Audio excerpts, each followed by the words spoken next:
Good morning. John Gilkison here. It is Thursday, April 15th, 2021.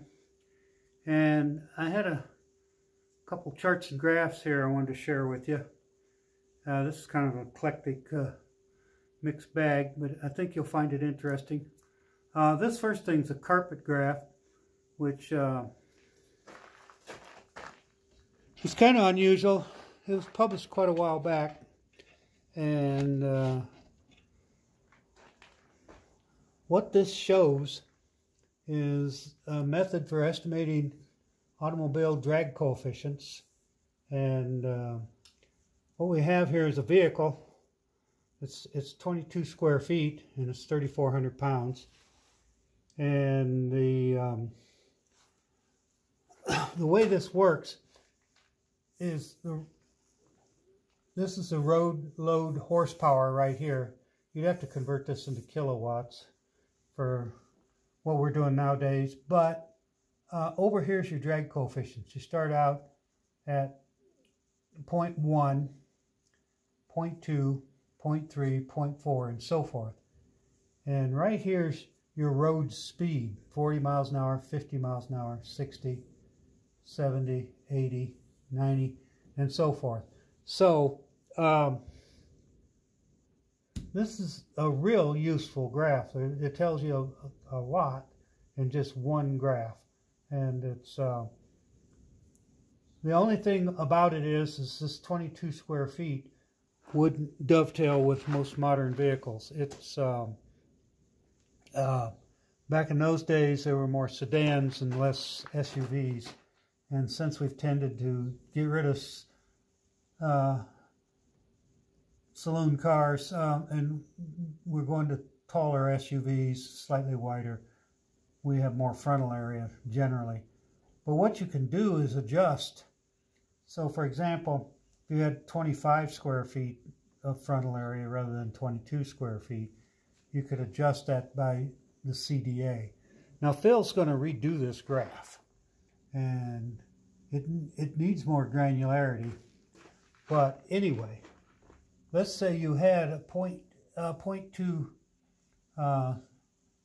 drag coefficient and you were doing 70 miles an hour, and you come down here and that's where 70 miles an hour crosses, and there you are. You got 21 horsepower.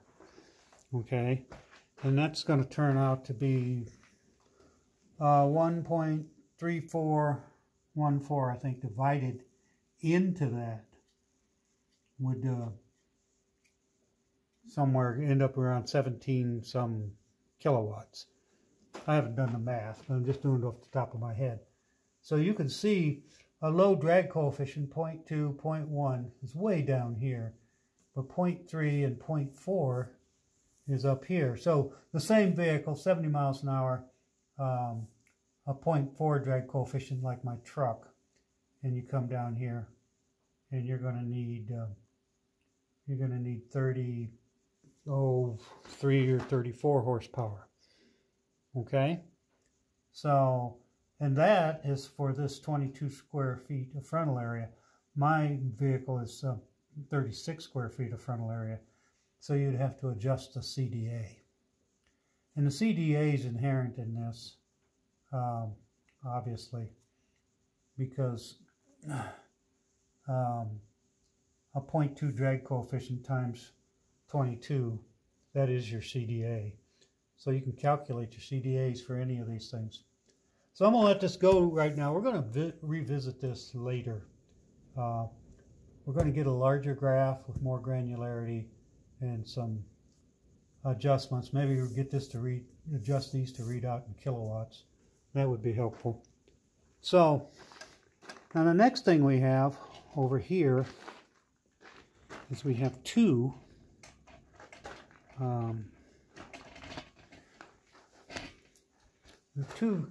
charts there. Oops. See if we can get this adjusted. So we'll hold it. How's that? So there we are. Now on the right, just for a reference, I put a 0.23 drag coefficient. This is a road load. This is in kilowatts. And this is your speed. So, but over here, SAIL has sent me a 0.10 drag coefficient vehicle.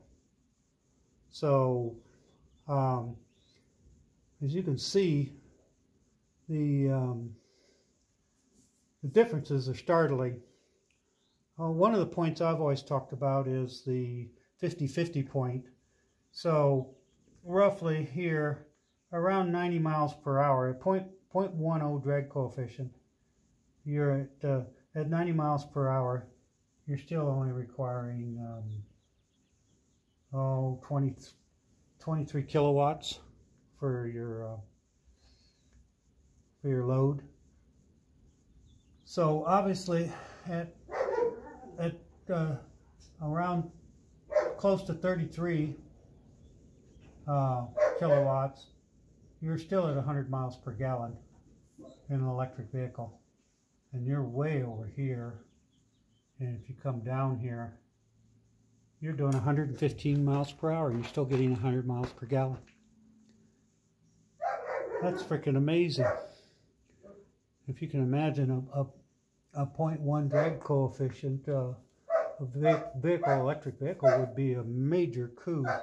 So at ordinary highway speeds of 75 miles per hour,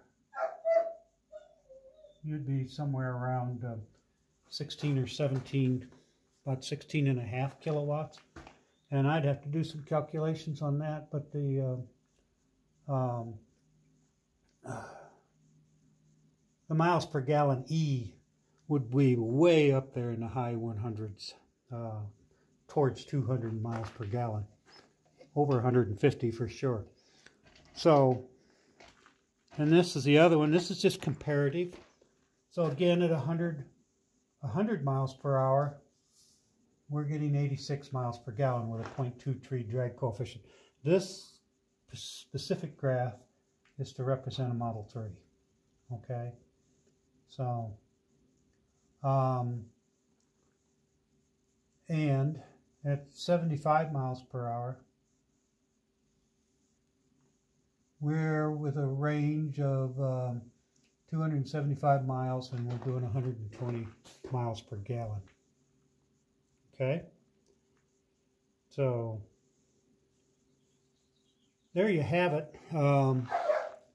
This is going to be a short video today. See if I can get myself in it, huh? Kind of a disembodied voice talking to you, but we need to explore these two more. I haven't written a blog on them yet, and I'm just kind of generalizing this morning about it. But these are exciting. This carpet graph is really exciting because it can tell you about so many different drag coefficients all in one graph. And this 0.1 drag coefficient here is what's possible. So, you know, cars with 300 miles of range could easily have well over 400 miles of range with no difference in battery or weight or anything. And the top end performance would go way up. And it's just a look at that people aren't accustomed to seeing right now, but they could be made accustomed to it. And the performance is way over the top. And once people caught on to the performance and the range, I think they would get really interested in buying vehicles built like this. Now, a vehicle like this would have to have a boat tail that was deployable or inflatable, because you wouldn't want the extra length on the vehicle for around town driving where there's no need for it down below 50 miles per hour. Okay, this is where all the action is. These are very similar graphs here at 50 miles per hour, you can see that aerodynamic drag is only a small component of the total drag. This is all rolling resistance. So this is maybe, 20% of the total drag. And over here, 50 miles per hour with a normal vehicle, it's more like 30% or so. So, but all the action, once you get above 50 miles per hour, this is where it is. So you can see the rate of increase is much less steep than it is over here. So I'll let you go. Hope you like this, and stay tuned for future developments. I'm going to be producing a blog on this, and we'll talk to you all down the road. Bye-bye, everybody. Happy low drag driving. Bye-bye.